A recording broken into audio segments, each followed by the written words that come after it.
C'est bientôt Noël. Youpi! Plus que 4 semaines et on ouvre les cadeaux.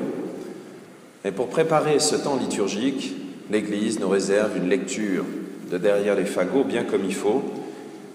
Les hommes mourront de peur, il y aura des signes dans le ciel, les étoiles qui tombent, etc. On se croira en plein milieu de l'Apocalypse. Et on est en train de se demander si l'Église n'est pas en train de tomber dans l'air du temps. Allumez n'importe quelle chaîne d'information continue et vous saurez de quoi je veux parler. Alors, ne vous inquiétez pas, l'Église ne suit pas l'air du temps. Ces lectionnaires, ces lectures ont été écrites il y a 2000 ans et nous les lisons aujourd'hui depuis bien longtemps, bien des années. Mais alors, pourquoi est-ce que nous commençons ce temps qui est un temps joyeux?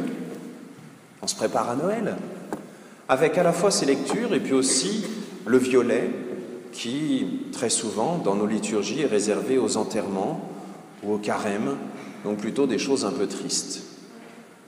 Vous allez me dire, et c'est un peu le sens de la prière que nous avons faite avant le début de la messe, que le temps de l'attente pour une maman est quelquefois un temps d'angoisse.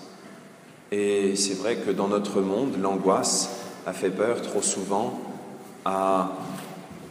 Je ne vais pas refaire la litanie de Maître Yoda, la peur qui conduit au côté obscur, mais l'angoisse a trop souvent conduit à des décisions bien tristes et obscures.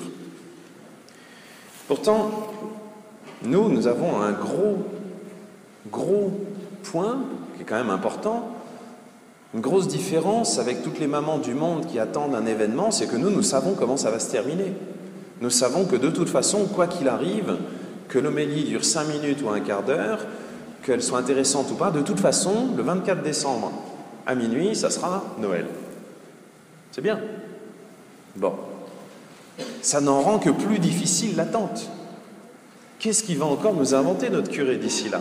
Qu'est-ce qu'on va devoir supporter au catéchisme, à la messe, à l'homélie, d'ici le 24 décembre? Ne vous inquiétez pas, je serai sage.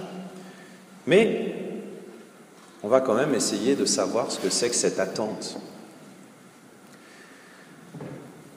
Dans un monde qui semble être devenu fou, il suffit de voir à quel point nous sommes capables de nous tuer les uns les autres pour n'importe quel motif, en particulier la miséricorde. Je vous conseille la lecture du journal paroissial qui arrivera cette semaine. Dans un monde qui semble devenu fou, dans lequel nos hommes politiques se lancent avec pas beaucoup de conviction dans la défense de l'environnement, j'entends assez souvent des contemporains dire « c'est la fin ».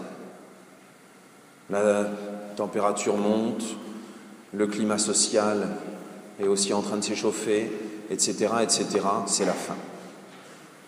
Sauf que nous, comme chrétiens, nous savons que, de toute façon, quelle que soit la fin, lorsque nous rentrerons dans l'éternité, nous rentrerons, normalement, si j'ai bien fait mon travail, dans cette éternité bienheureuse avec Dieu. C'est la promesse de notre baptême, c'est la promesse de chaque sacrement, c'est la promesse que nous renouvelons à chaque début d'Eucharistie, quand nous disons à Dieu que nous l'aimons par-dessus tout. Vous savez, quand on dit « Seigneur, prends pitié ». Et c'est là peut-être que nous devons changer notre mentalité. Dans quelques jours va commencer l'année de la miséricorde, le grand jubilé de la miséricorde. Et nous, trop souvent, quand nous pensons miséricorde, quand nous pensons par exemple confession, nous nous souvenons de quand on était petit et qu'il fallait faire la liste de toutes les bêtises qu'on avait faites et on avait l'impression qu'il fallait passer devant le Père Fouettard. Alors pour les jeunes qui ne le sauraient pas, le Père Fouettard, c'est l'acolyte de Saint-Nicolas, vous savez, le saint patron des enfants, celui qui vient distribuer des cadeaux avec son grand manteau rouge et son grand chapeau et sa crosse. Vous connaissez? Ils ont fait une mauvaise imitation, ça s'appelle le Père Noël. Mais l'original, le vrai, le seul, Saint-Nicolas. Eh bien, Saint-Nicolas a toujours avec lui, je ne sais pas s'il est... On a une représentation qui est juste derrière la crèche, cachée là-bas. Voilà. Avec Saint-Nicolas, il y a toujours le Père Fouettard qui est là pour dire « Ah, regarde ce qu'il a fait de mal, c'est pas bien, il ne faut pas que tu lui donnes de cadeaux à cet enfant-là parce qu'il n'est pas sage. » Et si l'enfant est pas sage, effectivement, derrière, il y a le Père Fouettard qui est avec son fouet et qui fouette. Et nous, quand on se confesse, on a l'impression de passer devant le Père Fouettard. ou alors de négocier pour avoir quand même les cadeaux de Noël. Mais ça, c'est pas la miséricorde. Ça, c'est pas l'attente de Noël. Ça, c'est du marchandage. Et ça donne des enfants gâtés. Nous sommes en train d'attendre cette miséricorde incroyable.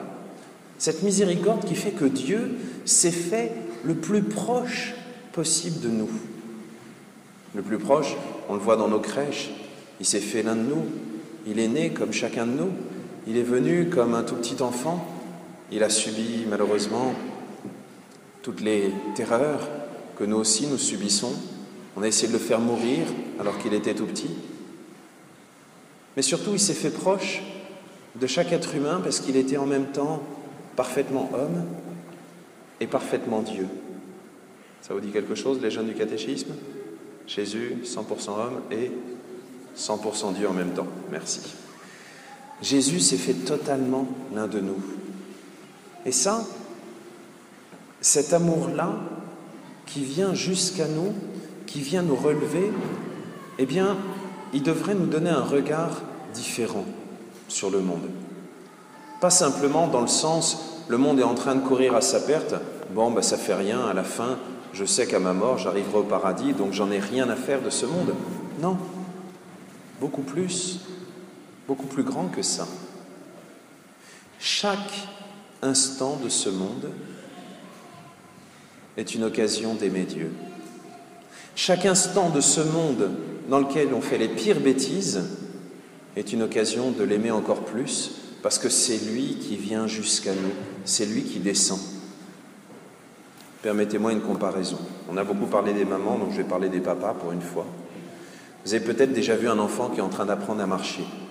Et la plupart des papas qui sont ici se souviennent avec une certaine douleur dans le dos du nombre de fois où il a fallu se baisser pour les ramasser. Et quelques années après, quand ils ont commencé à apprendre à faire du vélo et qu'il a fallu encore se baisser pour ramasser le vélo et l'enfant, remettre les deux, se casser le dos en deux pour essayer de lui apprendre à faire du vélo, etc., etc.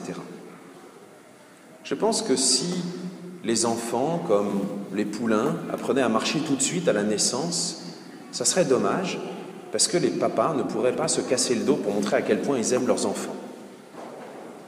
Comprenez-moi bien.